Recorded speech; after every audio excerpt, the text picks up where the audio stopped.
주님의 은혜가 이 시간 여러분에게 함께하기를 주의 이름으로 축원합니다.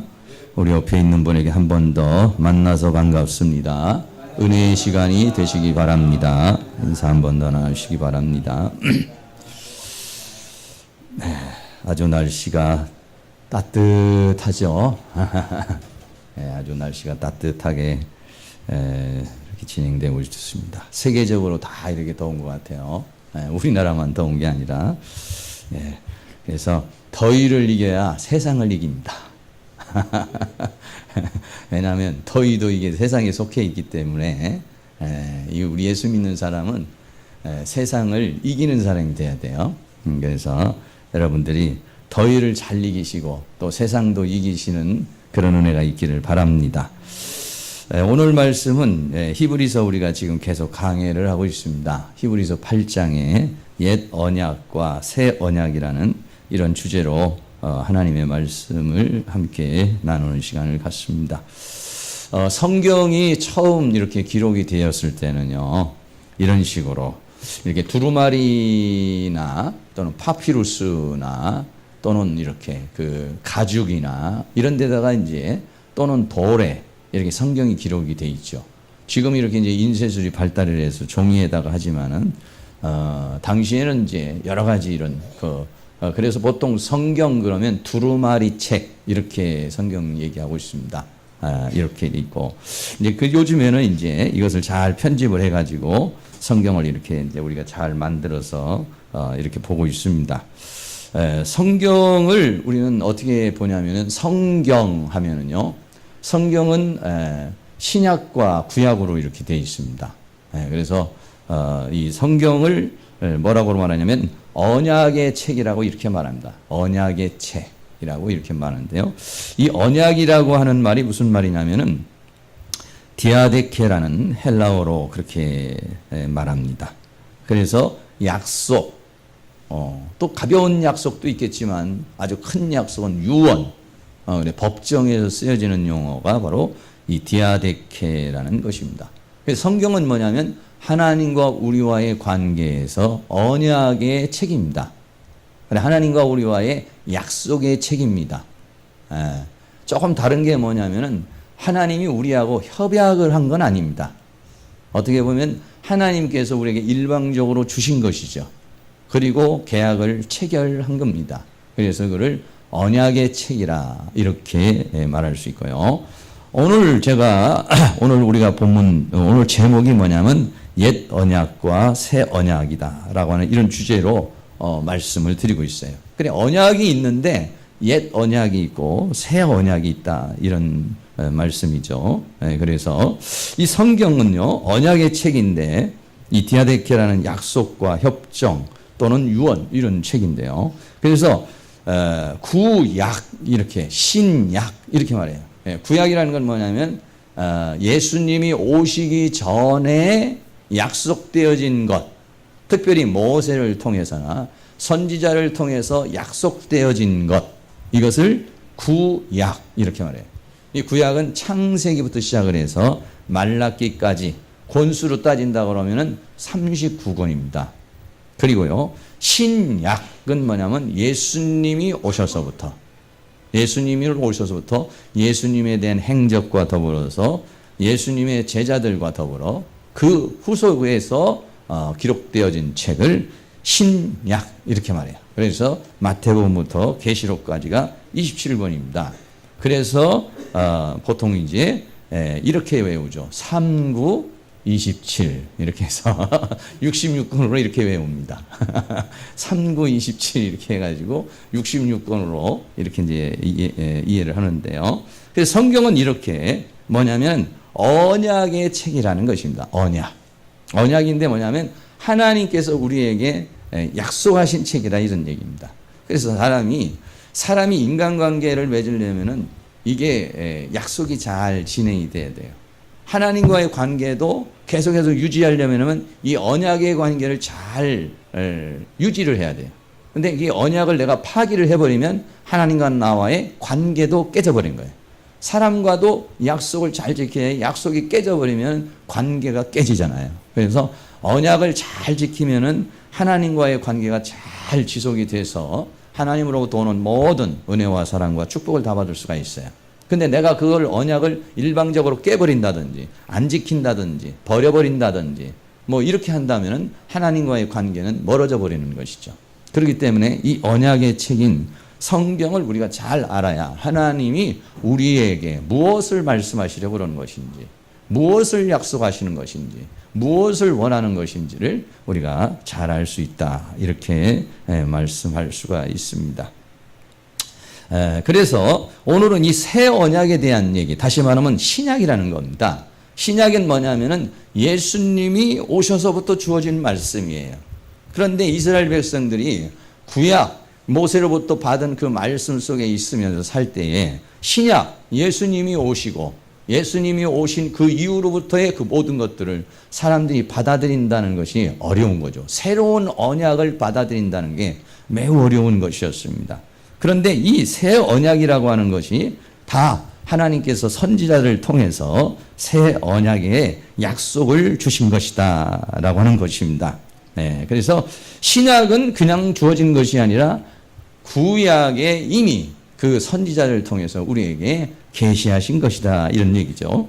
오늘 히브리서 8장 8절 말씀에 보면 저희를 허물하여 일렀으되 주께서 가라사대 볼지어다 날이 이를지니 내가 이스라엘 집과 유다 집으로 새 언약을 세우리라 이렇게 말했어요. 새 언약이라는 것은 뭐냐면 지금 우리가 가지고 있는 이 신약, 예수 그리스도를 통해서 주어지는 새로운 언약을 세울 것이라고 하는 것을 에레미야 31장에 있는 말씀, 이미 에레미야 선지자를 통해서 우리에게 주신 그런 말씀인 것이죠.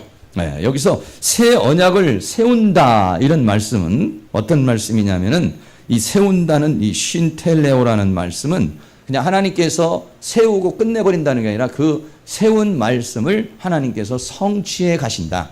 그것을 우리에게서 이루어 주신다라고 하는 그런 의미를 가지고 있는 것이죠. 다시 말하면 하나님께서 먼저는 모세라고 하는 사람을 통해서 십계명을 주었어요. 모세라는 사람을 통해서 계명을 주었어요. 그걸 뭐냐면은 옛 계명, 구약이라고 그렇게 말할 수가 있어요. 그런데 그 말씀을 받은 사람들을 통해서 하나님께서 이스라엘 백성들을 이끌어 가시는데 사람들이 그 말씀을 따라 살지를 못하는 거예요. 그래서 하나님은 어떤 계획을 가지고 계셨냐면은 그 구약의 약속을 지키지 못하는 사람들에게 새로운 언약을 주어가지고 그래서 완성할 것을 계획하는 거예요. 근데 그 새로운 언약은 누구를 통해서? 구약은 모세라는 사람을 통해서 주어진 거지만은 신약은 누구를 중심으로 해서 이루어지는 거냐면 예수 그리스도를 통해서 이루어지는 거예요.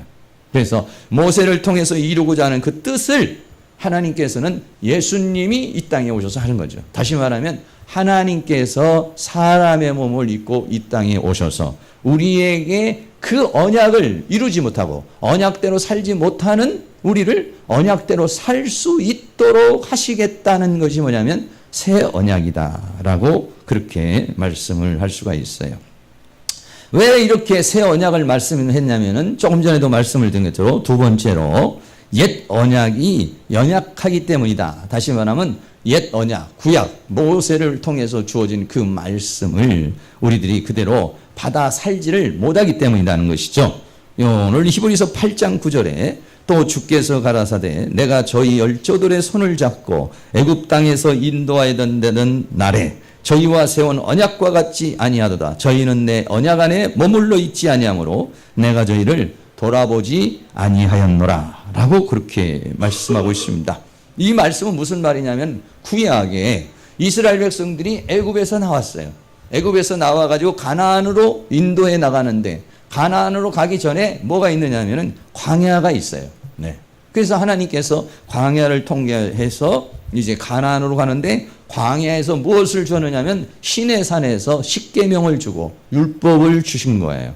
그래서 하나님께서 그 율법을 따라서 이스라엘 민족이 살도록 했는데 그런데 사람들이 그 율법을 따라 살지를 못했다라고 하는 그런 얘기죠.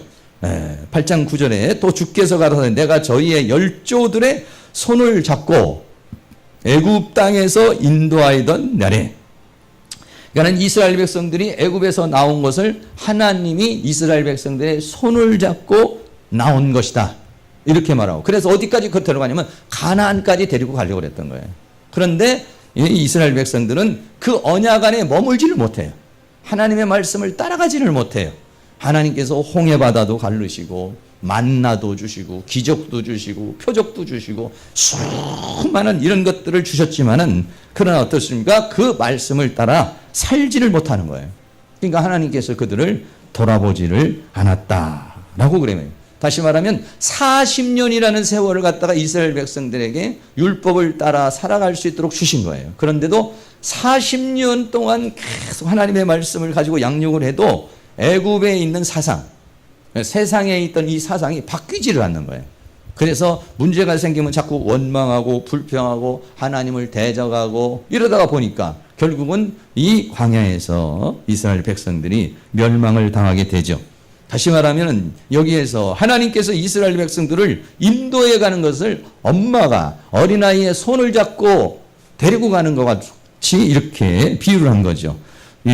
저희 열조들의 손을 잡고 애굽 땅에서 인도하여던 내던 날에, 이럽니다. 손을 잡고 갔다. 뭐 그렇다고 하나님이 직접 나타나서 사람들의 손을 잡은 건 아니지만 그와 같이 하나님께서 하셨다는 것이죠. 가끔 가다가 여러분들이 아이를 이렇게 데리고 어딘가를 목적지로 향해서 가려고 그러면 아이가 어떨 때는 막 떼를 쓰면서 안 가려고 막 발버둥을 치고 막 그러는 경우가 가끔 있죠. 그러면은 막 끌고 가려고 그러면 막 안 간다고 그러고 뭐 이렇게 싫다고 그러고 막 울고 또 풀고, 그러면 또 엄마가 때리기도 하고 또 아니면 또 달래기도 하고 막 이러죠. 그러다가 어떻게 합니까? 나중에는 이제 엄마가 지쳐버리는 경우도 있고, 어떨 때는 이제 아이가 따라오는 경우도 있는데, 이스라엘인 경우는 어떻게 했냐? 애가 도망을 가버렸어요. 도망을 가버려서 막 엄마 손을 뿌리쳐버리고 도망을 갔어. 막 도망을 가다가 어떻게 되겠어요? 이 이스라엘 백성들이 간 건 광야예요. 도망가다가 광야에서 길을 잃고 광야에서 죽음을 당하게 된 것으로 이렇게 비유해서 말씀하고 있는 것입니다. 하나님께서 이스라엘 백성들에게 이렇게 그 성막, 다시 말하면 당시에 성막을 지켜야 하고, 그리고 또 십계명을 주시고 하신 것도 그냥 하신 게 아니에요. 그러면 하나님께서 신의 산이라고 하는 곳에서 모든 백성들이 보이는 곳에서 이 계명을 주신 겁니다. 네, 보면은요, 출애굽기 25장에서부터 27장까지 이렇게 쭉 보면은요, 신의 산이라고 하는 데가 있어요. 모세가 이 신의 산으로 올라갑니다. 신의 산에 하나님께서 모세 보고 신의 산으로 올라오라고 그래요. 그래서 이 신의 산에 올라갔는데 하나님이 거기에서 임재를 하시고 구름 속으로 들어가요. 그 18절에 보면은 모세는 구름 속으로 들어가서 산 위에 올랐으며 40일 40야를 산에 있으니라. 그러니까는 하나님 앞에 받은 이 율법, 또 하나님으로부터 받은 그 성전, 하나님으로부터 받은 그 계명, 이런 모든 것들이 그냥 받은 것이 아니라 40일 동안을 신의 산에서 있으면서 하나님께서 직접 가르쳐 주신 거예요. 그래서 두 번째로 보면 이제 성막, 오늘날에 보면은 이제 이런 성전을 가르쳐서 말하는 것이죠. 거기에 보면은 이 출애굽기 25장 8절에 내가 그들 중에 거할 성소를 그들을 시켜 나를 위하여 짓되 물은 내가 내게 보이는 대로 장막의 식양과 그 기후의 식양을 따라 지을지니라. 그러니까는 밑에 내려와 가지고 솔로몬 이스라엘의 예루살렘 성전이나 또는 이스라엘 민족이 광야를 가면서 가졌던 그 성막은 모세가 그냥 지은 게 아니에요. 하나님이 다 보여주신 거예요. 뭘 보여줬느냐 하면은 하나님의 나라, 그러니까 영의 세계에 있는 하나님의 나라의 구조를 모세에게 이 세상에 있는 물체로 표현해서 준 것이 뭐냐면 성전이라는 얘기죠. 오늘날에 보면 이 이제 성전이 이렇게, 예를 들어서 보면은 이렇게 되어 있습니다. 구약에는 요 가운데가 이렇게 잘려져 가지고 요 앞에를 성소라고 그러고 이 앞에를 이제 지성소라고 해서 요 앞에는 이제 커튼이 이렇게 딱 쳐져 있는 거죠. 지금도 이제 그런 모형이죠, 이렇게. 네. 그래서 하나님께 나아가려고 그러면은 마당에서부터 시작을 해서 성소로 시작을 해가지고 지성소로 들어와야만이 하나님의 영광을 볼 수 있어요. 그거를 우리 영의 세계 하나님 앞에 어떻게 나가야지, 하나님은 어디 계시는 것인지 우리가 너무 막연하잖아요. 그것을 하나님께서 보여주시기 위해서 성막이라고 하는 것을 이제 지어준 거죠. 보여주신 것이죠. 그래서 내게 보이는 대로 장막의 식양과 그 기후의 식양을 따라서 지을지니라 해서 그렇게 지었고, 그 안에 들어가면 법궤라는 게 있어요. 법궤가 있는데 여기에는 십계명도 집어넣고 만나 항아리도 집어넣고 아론의 쌍난 지팡이를 집어넣어서 어떻게 되냐면 이제 가장 지성소 하나님의 영광이 나타나는 법궤라고 하는 것이 있어요. 이것도 역시 마찬가지로 하나님이 이렇게 지어라 하는 대로 지은 거죠. 그리고 출애굽기 25장 40절은 너는 삼가 이 산에서 내게 보인 식양대로 하라 이렇게 말씀하셨어요. 그러고 난 다음에 하나님께서 주신 것이 뭐냐면은 십계명이라고 하는 것이죠. 여러분들이 지금 성경에서 보면은 가지고 있는 그런 건데, 출애굽기 31장 18절에 보면 여호와께서 시내 산 위에서 모세에게 이르시기를 마친 때에 증거판 둘을 모세에게 주시니 이는 돌판이요 하나님이 친히 쓰신 것이다 이렇게 말하고 있어요. 여러분들이 성경책이나 찬송가 뒤에 보면은 이 십계명이라는 게 있어요. 10가지 계명이 있죠. 십계명이 있는데 첫 번째부터 네 번째까지의 계명은 하나님에 관계된 거예요. 그 다음에 다섯 번째부터 10번째까지는 다섯 번째가 내 부모를 공경하라. 사람에 관계된 거예요. 그래서 어떻게 하냐면 돌판을 2개를 주신 것이죠. 네, 그림으로 좀 보여드리면 이런 것입니다. 돌판을 2개를 주었어요. 돌판을 2개를 주는 십계명입니다. 이게 하나는 뭐에 대한 것이냐면 하나님에 관계된 겁니다. 한 판에는 하나님에 관계된 1계명부터 4계명까지입니다. 네. 너는 나 외에는 다른 신을 내게 잊지 마라. 너는 나를 위하여 새긴 우상을 만들지 말라. 너는 너희 하나님 여호와의 이름을 망령 때 일컫지 마라. 안식일을 기억하여 거룩히 지키라. 이게 4가지 계명이 돌판에다 이렇게 써주셨어요, 하나님께서. 그리고 또 한 돌판에는 뭘 썼느냐? 내 부모를 공경하라. 살인하지 말라. 간음하지 말라. 도둑질하지 말라. 내 우대에 대해 거짓 증거하지 말라. 내 우대 집을 탐내지 마라. 이렇게. 그래서 2 돌판을 주신 것이죠. 이것도 돌판도 하나님이 만드시고 글도 하나님이 써주신 거예요. 그래서 이 2가지를 모세가 40일 동안 그 시내산에 있으면서 받아가지고 이제 내려오는 것이죠. 네. 이렇게 내려왔는데, 내려와서 이 십계명을 가지고서 모세는 너무 기쁘고 감격스러운 그런 마음을 가지고서 이제 내려왔는데, 밑에서는 어떻게 했느냐? 이스라엘 백성들이 모세가 40일 동안 없으니까 금송아지를 하나 만들었어요. 금송아지를 만들어가지고 이 금송아지가 우리의 신이다고 막 춤을 추고 있었어요. 그러니까 모세가 화가 나가지고 이 돌판을 집어 던져버렸어요. 여러분 어떻게 했어요? 제가 혹시 40일 금식 기도하고 왔는데 여러분 여기다가 불상을 갖다 놓고 여러분들이 만약에 여기 그러고 있다고 봐요. 얼마나 화가 나요. 저도 왔다가 집어 던져버릴 것 같아요.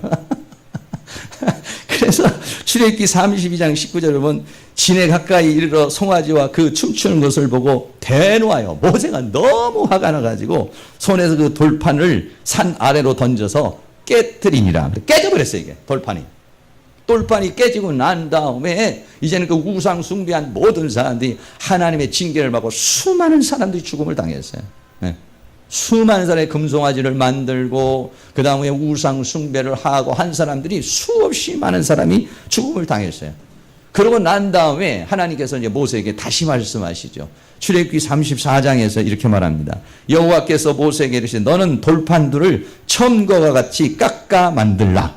처음에는 하나님이 돌판도 깎아서 만드시고 글씨도 써줬어요. 근데 2번째는 어떻게 했느냐? 내가 이번에는 돌판은 네가 만들어 오라.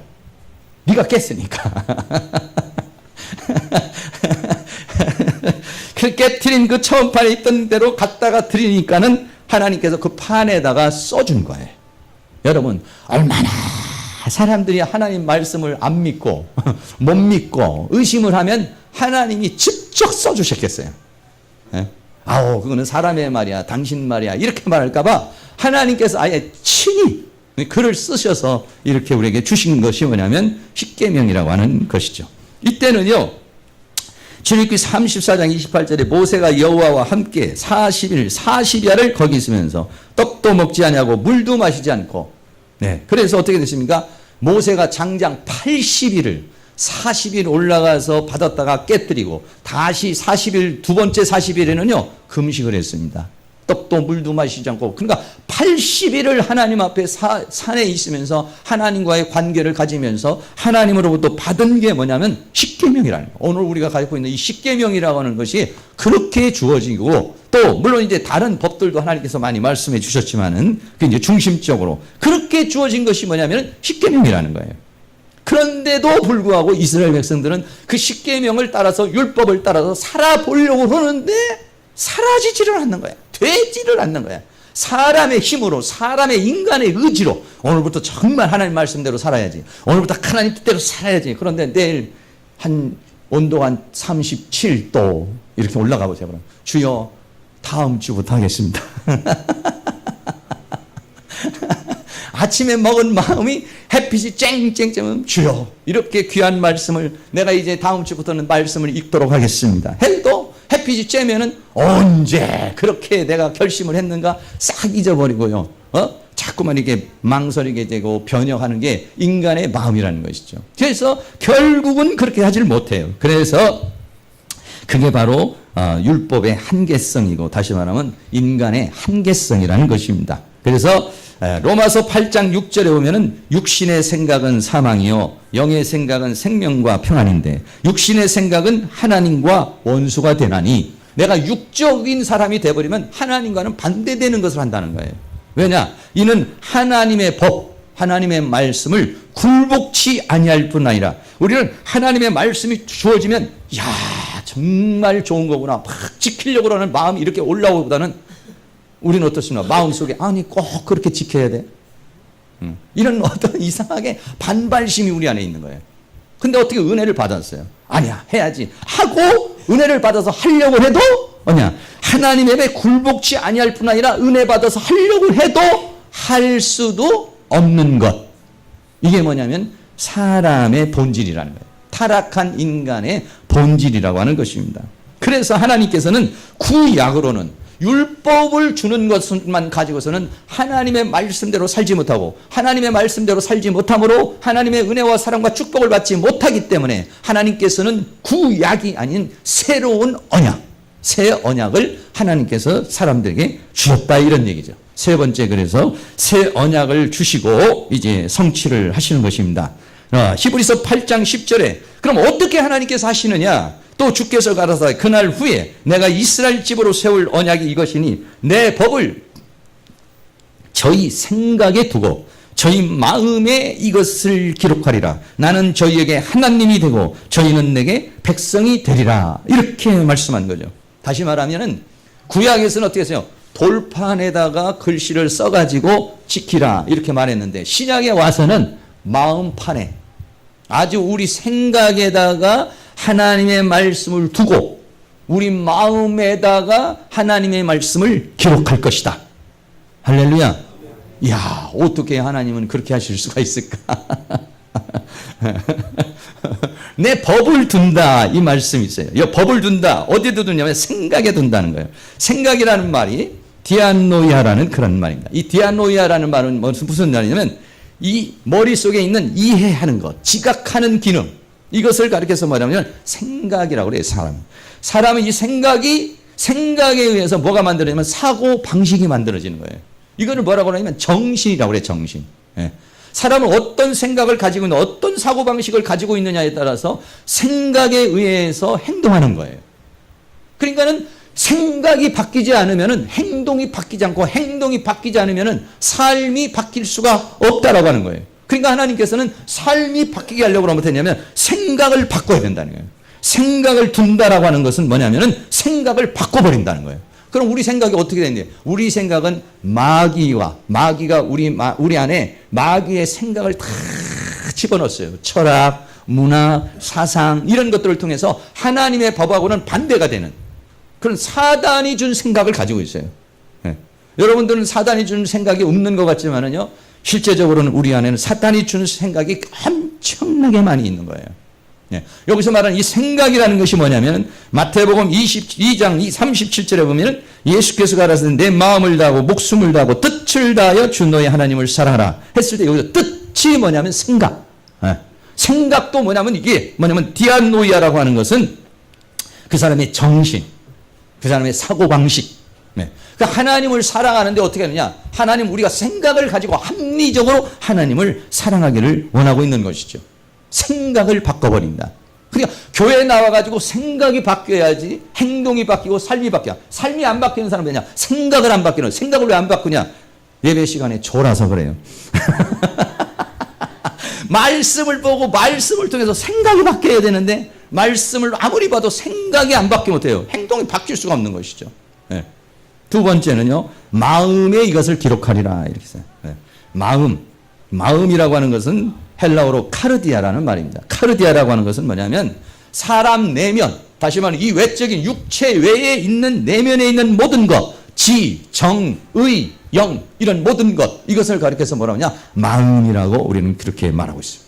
생각을 바꾸는 것으로만 다 된 것이 아니라 마음판에 하나님의 말씀을 기록할 것이다 이런 말이에요. 이 기록한다라고 하는 말도 어떤 말이냐면 에피그라포라는 이런 말인데 뭐뭐에 새기다, 뭐뭐에 아니면 돌에다가 이렇게 새기고 쓰고 하는 것을 이 그라포라고 이렇게 말해요. 그러니까 우리 마음판에다가 새겨버린다는 거예요. 네. 어떻습니까? 여러분의 마음판에 지금 많이 새겨져 있습니까? 어떻게 하나님께서 우리 마음판에, 어떻게 우리 생각에 두고 마음판에 기록할 수 있을까? 생각만 가지고는 안 된다는 거야. 마음판에까지 기록을 해야 된다는 거야. 그래야만이 그 하나님의 말씀을 따라 산다는 겁니다. 이거를요, 현대인의 성경에서는 이렇게 번역을 했어요. 뭐 이렇게 어떻게 번역하냐면 잘 보세요. 나는 이제 나의 새 계약을 돌판에 써서 그들에게 주지 않고, 돌판에 써서 그들에게 주지 않고 그들 각자의 마음과 양심에 새겨넣겠다. 나는 이렇게 내 법을 그들의 가슴 속에 새겨넣고 그들의 부드러운 살과 피 속에 넣어주어. 피 속에, 살과 피 속에 넣어주어. 아주 굉장히 리얼하게 이렇게 번역을 했습니다. 그러니까 어떻습니까? 그냥 우리들 생각만 바뀌는 정도가 아니라니까. 우리 마음판에 기록한다는 것이 도대체 뭐냐? 이것은 우리의 가슴, 우리의 마음, 우리의 양심, 우리의 살, 우리의 피 속에, 다시 말하면 존재의 변화를 가리켜서 말하는 것입니다. 네. 공동번역에서는 이렇게 번역했어요. 나는 나의 율법을 그의 생각에 심어주고, 생각에다가 심어주고 그들의 마음에 새겨준다. 네. 또 에레미야 31장 33절에는 오늘 이 말씀에 대한 예언의 말씀입니다. 이 예언은 나 여호와가 말하노라 그러나 그날 후에 내가 이스라엘 집에 세울 언약은 이라니 내가 나의 법을 그들의 속에, 우리의 마음 속에 두며, 그 우리의 속에 둔다는 것은 우리 안에 있는 모든 것들입니다. 그리고 그 마음에 기록하리라 이렇게 말했어요. 여러분, 하나님께서 이렇게 어떻게 하시겠다는 것이겠습니까? 이 이야기는 무슨 얘기냐? 요한복음 2장에 보면은 물이 변하여 포도주 되는 사건이 있어요. 우리 사람을 생각을 바꿔버리고 마음을 이렇게 하나님의 말씀을 기록한다는 것은 뭐냐면 생각만 바꾸는 정도가 아니라 우리의 존재를 변화시켜버린다는 거예요. 어떻게 변화를 시키냐? 물이 변하여 포도주가 되듯이 질적으로, 질적으로 변화를 시켜버린다는 거예요. 용도적으로도 변화시켜버린다. 양으로도 맛으로도 변화를 시켜버린다는 거예요. 할렐루야. 그래서 그거를 고린도후서 5장 17절에 그런즉 누구든지 그리스도 안에 있으면 새로운 피조물이라 이전 것은 지나갔으니 보라 새 것이 되었도다 이렇게 말씀하고 있어요. 그러니까 우리가 교회에 나와가지고 예수 믿어가지고 변화된다라고 하는 것은 생각만 좀 바뀌고, 술 먹던 사람이 술 안 먹고 담배 피던 사람이 담배 피우고 요가던 사람이 요가 나고 요 정도가 아니라는 거죠. 본질적 변화가 일어난다는 것이죠.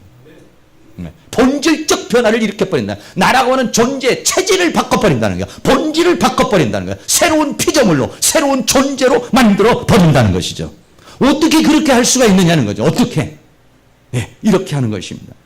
고린도후서 3장 3절에 보면 너희는 우리로 말미암아 나타난 그리스도의 편지니 먹으로 쓴 것이 아니요 오직 살아계신 하나님의 영으로 한 것이며 또 돌비에 쓴 것이 아니요 돌에다가 쓴 것이 아니라 우리 육의 신비에 쓴 거나, 육의 신비에다가 뭘로 쓰느냐? 영으로 쓴다는 거예요. 어떤 영으로? 하나님의 영으로. 우리 마음에 하나님의 영으로 내 안에 그 하나님의 말씀을 새겨버린다는 것입니다. 어떻게 그렇게 할 수가 있느냐? 요한복음 6장 63절에 살리는 것은 영이니 육은 무익하니라 내가 너희에게 이르는 말이 영이요 생명이라 이랬어요. 다시 말하면 하나님의 말씀이 들려지면은 그 들려진 말씀은 내 생각을 바꿔버리고, 왜? 하나님의 말씀은 영이요 생명이라 했어요. 이 세상에 있는 다른 말들은요, 영이 아닙니다. 그건 혼입니다. 그거는 정신입니다. 그러나 하나님의 말씀은 성령의 감동을 받아서 기록된 책이기 때문에 이 말씀은 내가 너에게 이르는 말이 영이요, 영으로 들어오는 겁니다. 하나님의 말씀이 영으로 들어오는 겁니다. 영으로만 들어오는 것이 아니라 생명이 돼서 나라는 존재를 만들어내본다는 거예요. 그게 뭐냐? 속사람이라는 겁니다. 우리 안에 사람 존재를 만들어버려. 그렇게 살 수 있는, 그렇게 행동할 수 있는, 그렇게 할 수 있는 존재를 만들어버리는. 예수 믿는다는 건 잠깐 생각만 좀 바뀌고 버릇만 조금 바뀌어지고 습관만 조금 바뀌어지는 게 아니라 본질적으로 물이 변하여 포도주가 되는 것이 본질적으로 변화가 되는 것을 가리켜서 말하는 것입니다. 할렐루야. 이것을 하시기 위해서 예수님이 오셨다는 거예요. 예수님께서 어떻게 오셔서 합니까? 마태복음 5장 17절에 보면 내가 율법이나 선지자나 폐하러 온 줄로 생각하지 마라. 폐하러 온 것이 아니라 완전케 하려 함이라. 하나님께서 율법을 다 폐하려고 예수님이 이 땅에 오셔서 안식일도 폐하고 안식일에도 일을 하시고 또 여러 가지 많은 그런 율법에 좀 상반되는 행동을 했어요. 그러나 율법을 폐하려고 그러는 것이 아니라 율법을 우리에게 완전히 채우려고 이 땅에 오신 것이다, 이렇게 말하고 있어요. 어떻게 여러분들, 이게 하나님의 그 프로젝트, 하나님의 계획을 여러분이 잘 아셔야 돼요. 어떻게 이걸 하시느냐? 첫째, 사람의 속으로 들어오신다는 거예요, 예수님이. 로마서 8장 9절에 만일 너희 속에 하나님의 영이 거하시면 너희가 육신에 있지 아니하고 영에 있나니 누구든지 그리스도의 영이 없으면 그리스도의 사람이 아니라. 그리스도의 영이 없으면 그리스도의 사람. 어떻게 그리스도의 영이 우리 안에 옵니까? 내가 예수 그리스도를 영접하면, 내가 그리스도가 나의 구주라는 걸 영접하면은 예수 그리스도의 영이 내 안에 들어오는 것입니다. 그 그리스도의 영이 없으면, 그러니까 내 이 고백이 진실이 아니고 영이 아니고 사실이 아니라면 그리스도의 영이 들어올 수가 없는 것이죠. 그러나 이것이 믿음에 의한, 하나님의 성령에 의한 고백이라면 그리스도의 영이 들어오고 그리스도의 영이 들어온 사람을 그리스도의 사람이라 이렇게 말한다는 거예요. 그러면 그리스도께서 너희 안에 계시면 몸은 죄로 인하여 죽은 것이나 영은 의로 인하여 산 것이라. 우리 몸은, 우리의 육신은 그대로지만 영이 내 안에, 그리스도의 영이 들어오면서 어떤 역사가 있느냐? 내 안에 있는 영 안으로 들어오는 거예요, 예수님이. 예수님이 내 안으로 들어올 때 어디냐? 내 마음 속에 있는 영 안으로 들어와가지고 이 예수님이 들어와서 내 안에 있는 영이, 예수를 믿기 전에는 영이 죽어있는 상태예요. 예수 믿지 않는 사람은 영에 대해서 잘 몰라요. 알 수가 없어요. 왜? 영이 죽어있는 상태이기 때문에. 그러나 예수 그리스도의 영이 들어오면 내 영이 살아나는 거예요. 영은 의로 인하여, 내가 예수 그리스도를 믿는다는 그 의로 인하여 살아나는 것입니다. 이게 뭐냐면 예수님이 첫 번째 하시는 일이에요. 그 다음에 두 번째는 어떻게 하느냐? 진리의 성령으로 가르치시고 인도한다. 내 안에 들어오신 그 성령을 통해서 내 영이 깨어났어요. 영이 눈을 뜨게 됐어요. 영이 귀를 열리게 됐어요. 그러니까 어떻게 하냐면 하나님께서 어린아이가 깨어나면, 이제 태어나면은 그 어린아이를 양육시키면서 엄마가 엄마란 얘기도 가르쳐주고 아빠란 얘기도 가르쳐주고 세상에 있는 이야기를 가르쳐 주는 것처럼 우리의 영이 깨어나니까 그 영에다가 무엇을 하냐? 가르치시는 거예요. 뭘 가르치냐? 하나님의 세계, 영의 세계에 대해서 가르쳐 주시는 거예요. 그 요한복음 14장 26절에 보혜사 곧 아버지께서 내 이름으로 보내실 성령 그가 너희의 모든 것을 가르치시고 내가 너희에게 말한 모든 것을 생각나게 하시리라. 어떻게 가르치냐? 말씀을 듣는데 깨닫게 해주시는 거예요. 말씀을 읽는데 깨닫게 해주시는 거예요. 누구하고 이 믿음의 얘기를 하는데 깨닫게 해주시는 거예요. 할렐루야. 이게 뭐냐? 하나님께서 그 사람을 가르쳐 주시는 거예요. 그러면 어떠냐? 막 가르쳐 주기 시작하니까는 내 안에 있는 이 속사람, 이 영이 막 자라나기 시작하는 거예요. 네? 막 자라나죠. 요한복음 16장 13절도 그러나 진리의 성령이 오시면 그가 너희를 모든 진리 가운데로 인도할 것이다. 그 진리의 성령이 와서 나를 가르쳐 주시고 진리 가운데, 생명 가운데, 평안 가운데 나를 인도해 주시는 거예요. 그러면서 어떻게 합니까? 점점 이제 자라나는 것이죠. 할렐루야. 네. 저도 옛날에는, 여러분도 그렇겠습니다만, 여러분들이 교회 처음 나왔을 때는 뭔 말씀이 뭔 얘기인지도 모르겠고 막 이러죠. 근데 좀 지나다가 보면은 말씀을 읽으면 막 은혜가 되고 깨달아지게 되고 막 그리고 어떨 때는 꿈속에서 하나님께서 말씀을 주셔서 막 은혜가 되기도 하고. 이게 뭐냐? 전부 다 하나님 진리의 성령이 우리를 가르쳐 주시는 거예요. 우리를 깨닫게 해 주시는 거예요. 그러면서 믿음이 자라납니다. 우리의 속사람이 막 자라나는 것이죠. 이게 뭐냐? 하나님께서 하시는 것이다, 이런 얘기죠. 이렇게 돼서 막 영이 자라나, 속사람이 막 이렇게 자라나면 어떻게 되느냐? 이제는 영이 주체가 되는 삶을 살게 돼요. 과거에는 영이 죽어 있을 때는 육신이 주체가 됩니다. 혼이 주체가 됩니다. 네, 육신이 원하는 대로 영이 끌려가는 거예요. 혼이 원하는 대로 영이 끌려가는 겁니다. 그런데 나중에는 영이 자라나니까 육신이 뭐라 그러면 스톱! 우리 마음에서 무슨 욕구가 있다면 잠깐! 이러니까 어떻게 되냐면 영이 주체가 되는 거예요. 그러니까 영이 주체가 된다는 것은 이 영 안에 있는 하나님의 말씀의 사고방식을 따라서 사는 사람으로 바뀌어지기 시작하는 것이다, 이런 얘기예요. 로마서 8장 13절에 너희가 육신대로 살면 반드시 죽을 것이로되 영으로서 몸의 행실을 죽이면 살리니. 영으로서는 뭐냐? 내 안에 그리스도의 영이, 예수님의 영이 내 안에 들어와서 내 영이 살았어요. 내 영이 살아나서 말씀을 통해서 막 자라났어요. 그러면 옛날 습관대로 안 돼. 옛날 살던 대로 안 돼. 해서 내 영이 주체가 돼가지고, 과거에는 혼이 주체가 되고 육신이 주체가 돼서 살았던, 영이 끌려가던 사람이 이제 영이 주체가 되는 거예요. 할렐루야. 옆에 있는 분에게 영이 주체가 되기를 축복합니다. 영이 주체가 되는 사람이 진짜 사람입니다. 육신이 주체가 돼서 사는 사람을 세상 사람은 짐승 같다고 그래요. 정신이 왔다 갔다 하는 사람들, 혼이 문제가 생기면 그렇게 되는 거예요. 영이 주체가 되는 삶을 살기 시작하는 거예요. 그러니까는 어떻습니까? 영이 주체가 되는 삶을 살면은 어떻습니까? 하나님의 은혜와 사랑 가운데 이제 살게 되는 거예요. 영이 주체가 되는 삶을 살 뿐만 아니라 하나 더 뭐냐? 예수 그리스도로 인하여 사는 자가 되기 시작해요. 내 영이 어디에 있냐면 그리스도의 영이 내 안에 들어와서 내 영과 그리스도의 영이 같이 이렇게 묶여 있어요. 그래, 내 영이 주체가 돼서 혼과 몸을 이제 주관해 가는데 이 영이 어디에 붙잡혔느냐? 예수 그리스도의 영에 붙잡힌 바가 되는 거예요. 할렐루야. 그래서 어떠냐면 내 인생의 주인이 예수님으로 바뀌어버리는 거예요. 과거에는 내가 원하는 대로, 내가 뜻하는 대로, 내가 생각하는 대로 탁탁탁 이렇게 계획해서 나갔지만은 이제는 예수님이 주인이 돼서 주님 어떻게 할까요? 이렇게 할까요? 저렇게 할까요? 주님이 나에게 감동을 주는 대로 주님이 내 인생의 주체가 되어서 살면 잘 살겠어요? 못 살겠어요? 내 인생을 내가 책임지지를 못해요. 왜? 우리 인간은 내가 마음 먹고 계획하고 생각한도 이게 뭐 변수가 너무 많아서 이게 안 돼요. 그러니까 어떻게 하냐? 이 주인을 바꾸는 거예요. 주여, 내가 내 인생을 끌고 갈 것이 아니라 주님 앞에 내 인생을 맡깁니다. 그러면 예수님이 우리를 가장 좋은 곳으로 인도할 줄로 믿습니다. 이게 예수 믿는 사람이에요. 예수 믿어도 자기 멋대로 하는 사람은 이건 주인이 안 바뀐 거예요. 이게 영이 주체가 되는 것이 아니라 예수님이 주체가 된 게 아니에요. 이게 자기가 계속 주체야. 그러면요, 하나님은 필요할 때마다 하나님 좀 이리 오세요. 예수님 좀 이리 오세요. 해서 부리는 정도로 부리는 정도, 필요할 때마다 하나님이나 예수님을 부리는 정도로 사는 사람은 자기가 대장이죠. 빌립보 1장 6절에 너희 속에 착한 일을 시작하신 이가, 이건 뭐냐면 내가 예수 그리스도 처음 믿어가지고, 여기서 말하는 착한 일이라는 건 아가도스라는 선, 지금까지는 악으로 살던, 세상에서 살던 우리들이 우리 안으로 들어와가지고 이제 하나님의 프로젝트를 시작하는 거예요. 하나님의 구원의 역사를 시작하기 위해서 내 안에 들어와가지고 그것을 시작을 하셨단 말이에요. 그거를 그리스도 예수의 날까지 이루실 줄 우리가 확신하노라. 할렐루야. 그래서 지금은 우리가 전부 뭐냐? 내 안에 누가 있어요? 예수님이 계시는 겁니다. 안 계시는 분은 빨리 영접할 수 있기를 바랍니다. 또 있어도 한 곳으로 그냥 밀을 뒷방에다 모셔뒀던 분이 안방으로 모셔드리기를 바랍니다.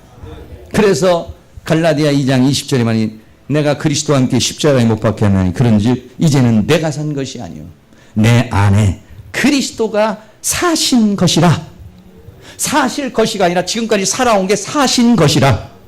내가 인정하든 안 인정하든 예수 그리스도를 영접해서 내 안에 그리스도의 영이 들어온 사람은 그리스도께서 사신 것인데, 내가 주인으로 인정하지 않고 내 멋대로 살아도 예수님은 내 안에 사시는 건데, 내가 이것을 어떻게 하냐? 주님 앞에 확실하게 주님은 내 안에 계시고, 내가 이제 사는 것은 내 힘으로 사는 것이 아니라 예수 그리스도로 인하여 사는 것입니다. 할렐루야. 내 영과 혼과 몸을 사로잡아 주셔서 하나님 나를 진리 가운데로, 하나님 나를 생명 가운데로, 하나님 나를 저 천성 가운데로 인도하여 주시옵소서. 이렇게 기도하는 게 뭐냐면 예수 믿는 사람입니다. 그렇게 되면은 마지막 코스에서 어떻게 하느냐? 생명의 성령의 법으로 죄와 사망에서 자유케 하는 겁니다.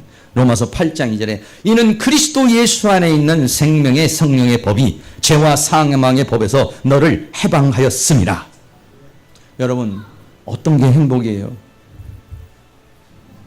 여러분, 이 우리 대한민국 어떻게 하면 행복합니까? 전기세 내리면 행복해지겠어요? 아주 전기세가 너무 올라서 에어컨 트는데도 여러분 불안할 겁니다. 20만 원 나올지 10만 원 나올지. 에어컨 내려줘도 행복하진 않습니다. 조금 돈은 좀 주머니는 좀 좋아질지 몰라도 인간의 행복은 뭐냐? 죄가 없어지는 게 행복입니다. 부부가 같이 살아도요, 죄로 꽉 차 있으면 정말 지옥이에요. 그리고 죄성이 싹 빠져보세요. 그러면 행복입니다. 대한민국 사람 속에서요, 죄를 다 빼보세요. 그러면 거기 대한민국이 행복입니다. 그런데 우리는 그 죄를 이길 수가 없어. 그걸 벗어날 수가 없어. 너무나도 내 안에 세포 조직 안에 유전자 안에 꽉 사로잡아서 깊이 있기 때문에 내가 거부를 할 수가 없어요. 그런데 어떻게 하느냐? 그리스도 예수 안에 있는 생명의 성령의 법은 이 죄, 나를 고통 속으로, 나를 서로 간의 관계를 끊어놓은 이 죄와 사망의 법에서 나를 해방시켜 준다는 거예요. 할렐루야. 이게 뭐냐? 새 언약이에요. 이게 뭐냐면 예수님께서 이 땅에 오신 목적이 뭐냐? 예수님이 십자가에 못 박혀서 죽으셔서 죄 사함만 주려는 것이 아니라 죄 사함 주시고, 그리고 어떻게 하려고? 죄를 이기는 자, 죄와 사망에 끌려가는 자가 아니라 죄와 사망을 이겨내는 자.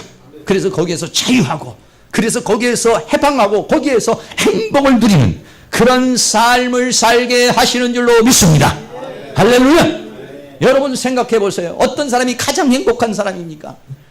만나면 저는 한 대 때려줘야지. 저거 언젠간 내가 복수를 해야지. 저거 언젠가 이거 돈 좀 벌어보면 아주 그냥 발로 그냥 팍 밟아줘야지. 여러분, 그런 마음 먹고 있는 사람이 행복하겠습니까?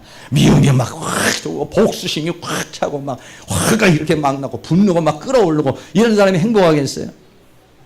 행복한 사람은 어떤 사람이냐? 사랑할 줄 아는 사람입니다. 옆에 있는 사람도 사랑이 막 가. 뒤에 있는 사람도 막 사랑하고 싶어. 여러분 사랑할 때 어떻습니까? 가슴 떨리죠. 찌릿찌릿하죠. 그리고 보고 싶죠. 그리고 어떤 분 행복하죠. 좋죠. 네. 사랑 안 해보신 분은 잘 모르겠습니다. 그러나 사랑 그렇게 막 다 우리 여기 왜 우리 성도님들 많지 않지만은 그냥 주일날 또 아무개를 만나 막 보고 싶고 막 사랑이 가시는 거야. 근데 만약에 근십사 또 나왔나 오늘? 그건 저쪽 다른 교회 좀 갔으면 좋겠어. 여러분, 이런 사람들이 있다고 그래봐. 그러면 그 사람이 행복한 사람이겠어요? 그러니까는 사랑을 받아서 행복한 사람이 아니에요. 사랑할 줄 아는 사람, 사랑이 막 흘러 넘치는 사람이 행복한 사람이요.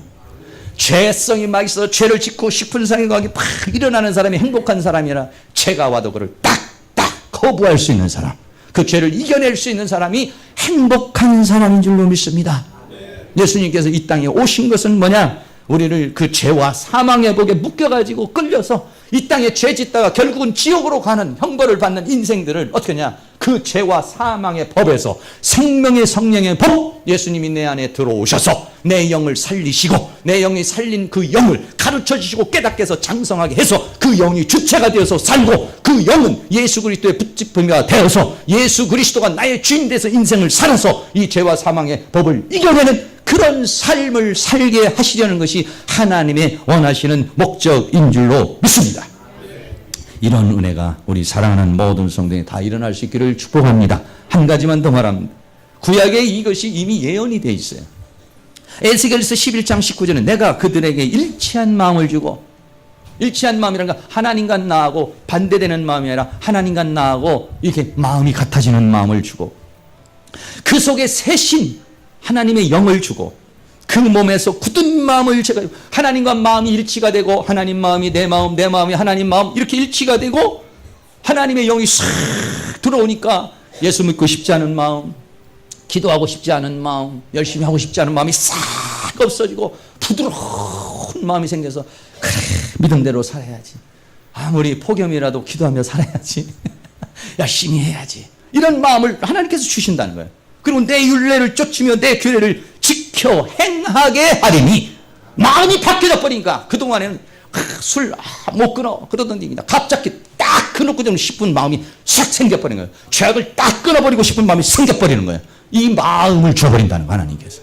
할렐루야. 그런 은혜가 여러분에게 있기를 축복합니다. 한 가지 더는 뭐냐면 영을 줘버린다는 거예요. 에스겔 36장 26절에 또 새 영을 너희 속에 두고, 새 영은 뭐냐? 그리스도의 영, 하나님의 영을 내 마음속에 두어 내 새 마음을 너에게 주어 너희 육신에서 굳은 마음, 내 육신에 있는 굳은 마음, 하나님의 뜻을 따라 살고 싶지 않은 마음, 막 악한 마음, 독한 마음, 분노의 마음, 증오의 마음, 미움의 마음을 싹 채워버리고 부드러운 마음을 줄 것이요. 그리고 내 신을 너희 속에 두어서 너희로 내 율례를 행하게 하리니. 할렐루야. 여러분, 이게 일어날 수 있게 축복합니다. 여러분이 가끔 마음이 부드러워지는 거 아니라 마음이 더 굳어져 가지고 아이고 나는 오늘로 끝입니다. 나는 기도 생활 끝입니다. 해봤자 소용도 없습니다. 이건 뭐냐? 굳어지는 마음이야. 그런데 어떻게 부드러운 마음 뭐냐? 구하라 그러면 주실 것이라고 했으니, 두드리라 그러면 열릴 것이라고 했으니 주여 나에게 믿음을 주시옵소서. 폭염을 이길 수 있는 힘을 주시옵소서. 더위를 이길 수 있는 힘을 주시옵소서. 은혜를 주시옵소서. 이건 뭐냐? 부드러운 마음이 주어지는 거예요. 사랑하는 모든 성도님들이 굳은 마음이 아니라 부드러운 마음이 주어지기를 바라고, 하나님께서 여러분에게 새로운 마음을 주어서 여러분들이 이 죄와 사망의 세계를 이기고 승리하는 그러한 은혜의 역사를 이룰 수 있기를 주의 이름으로 축원합니다. 결론적으로 말씀드립니다. 하나님께서 주신 이 새 언약은 선지자를 통해서 주어진 약속입니다. 왜 그러냐? 옛 언약으로 인해서는 모세가 내 안에 들어와서 어떻게 할 수가 있겠습니까? 어떤 제사장이 나에게 들어와서 내 영에, 내 마음판에 하나님의 말씀을 새길 수가 있어요? 안 되니까 예수님께서 새 언약을 통해 내 안에 들어오셔서 그 일을 성취하신 것입니다. 내 안에 오셔서 착한 일을 시작하는, 선의 일을 시작하신 그분이 지금 현재 나를 통해서 계속해서 나를 끌고 가시고 계십니다. 여러분들이 거기에 주의하시고 주님과 동행해서 여러분들이 승리하는 그런 역사 일어날 수 있기를 주의 이름으로 축원합니다. 할렐루야. 찬양 한 장 드리고 다 같이 한번 기도하는 시간 갖겠습니다. 주님의 뜻을 이루소서 고요한 중에 기다리니.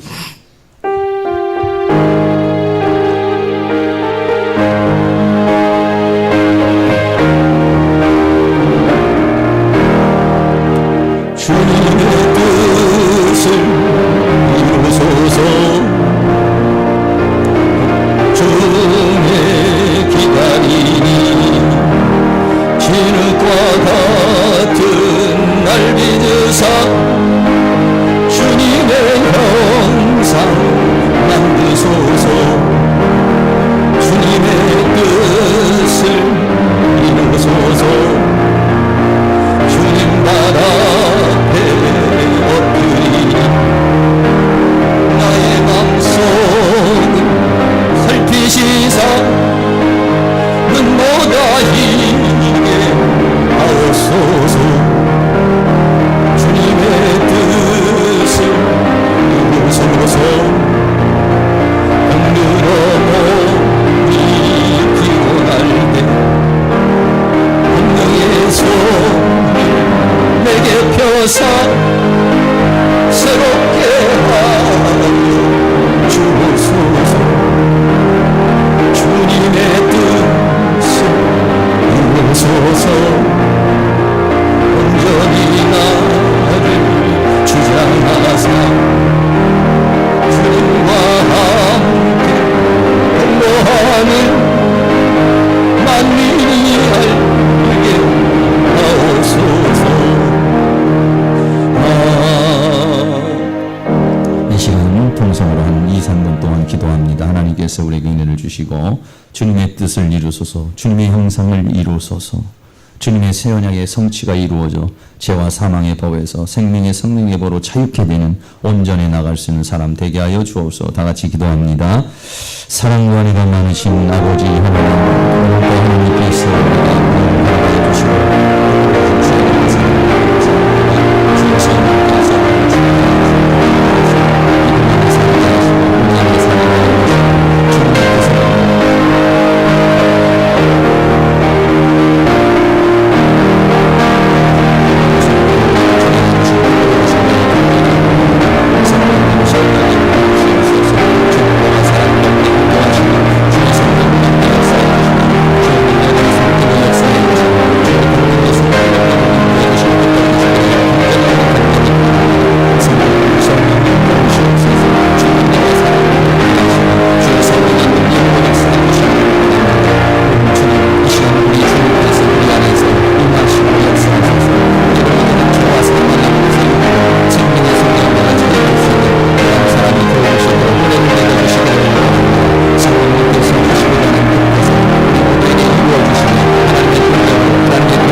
만들어 주시옵소서.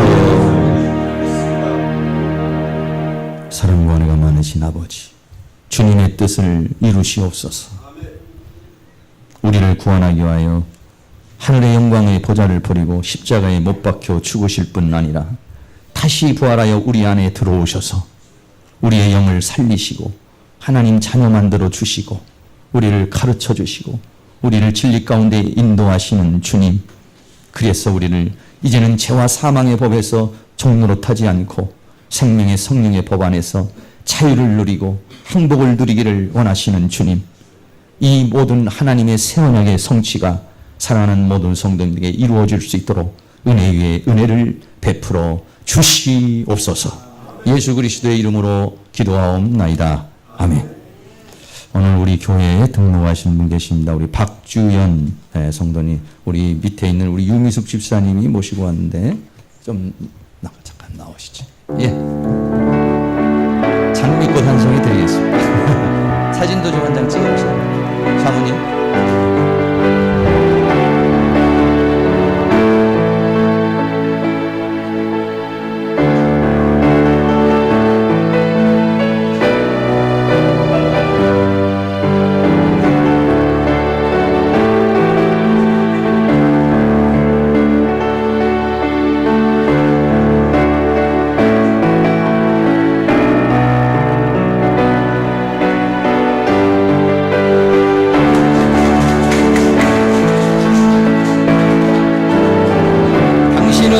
소중한 사람 한번 찬양해 드리겠습니다.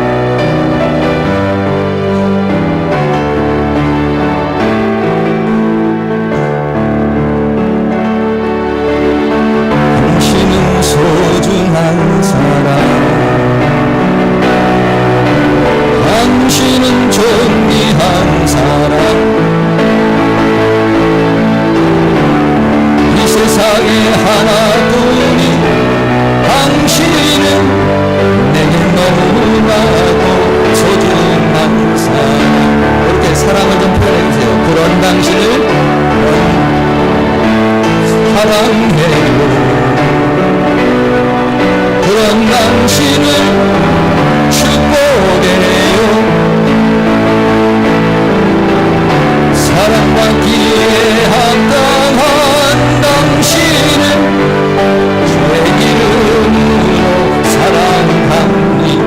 그런 당신을 한 번 해주세요. 그런 당신을 사랑해요. 그런 당신을 축복해요. 사랑받기에 합당한 당신을 제 이름으로 사랑합니다. 한 번 더 박수해 주세요. 감사합니다. 주의 이름으로 사랑합니다. 네, 감사합니다. 우리 다 같이 자리에 일어나셔서 다시 찬양 같이 드리도록 하겠습니다.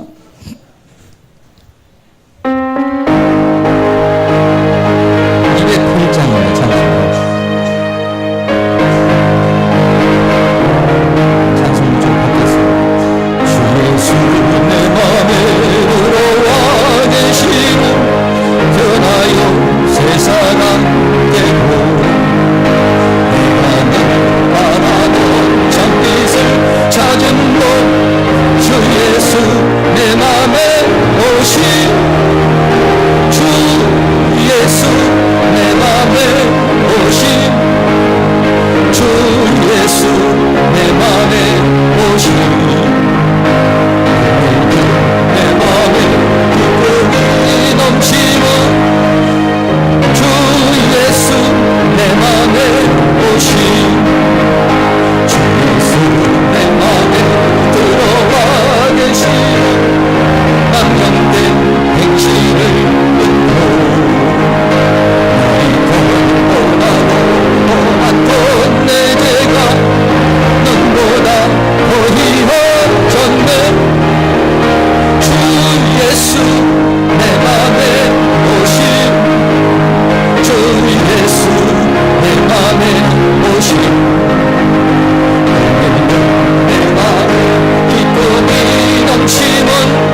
수 있도록 인도해 주신 주님의 은혜와 사랑을 감사합니다. 하나님의 섭리와 뜻 가운데 이제 우리 행복한 교회에 오게 하시고 예수 그리스도를 구주로 영접하여 믿음으로 살아갈 수 있는 은혜를 허락하여 주셨으니 감사합니다. 착한 일을 시작하신 우리 주님께서 우리 사랑하는 우리 성도님을 통해서 이루고자 하는 뜻 이루어 가 주시기를 원합니다. 늘 주님께서 함께 하시고 영원토록 함께 해주시고 늘 주님께서 붙들어 주시고 인도해 주시고 역사해 주셔서 이제 승리하는 삶, 복된 삶, 아름다운 삶을 살아갈 수 있도록 은혜를 베풀어 주시기를 간절히 원합니다. 그 심령과 가정을 축복하시고 모든 생을 축복하여 주시며 살아계신 하나님을 체험하고 경험하고 노래하고 찬양하는 그런 입술, 증거하는 입술 되어줄 수 있도록 은총을 베풀어 주시기를 간절히 원합니다.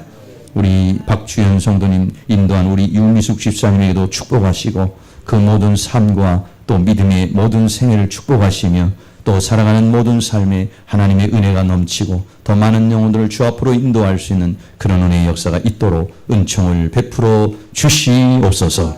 지금은 우리의 영원한 생명의 구주가 되시는 예수 그리스도의 은혜와 하나님 아버지의 극진하신 사랑하심과 성령님의 감화감동 교통 충만 인도하시는 은혜의 역사가 이 시간 고개 숙인 사랑하는 모든 성도님들의 머리 위에 가정 위에 삶 위에 특별히 오늘 이제 교회에 등록한 박주현 성도님과 그의 모든 삶 위에 이 교회의 학교의 민족의 세계 위에 지금으로부터 영원토록 함께 있을지어다. 아멘.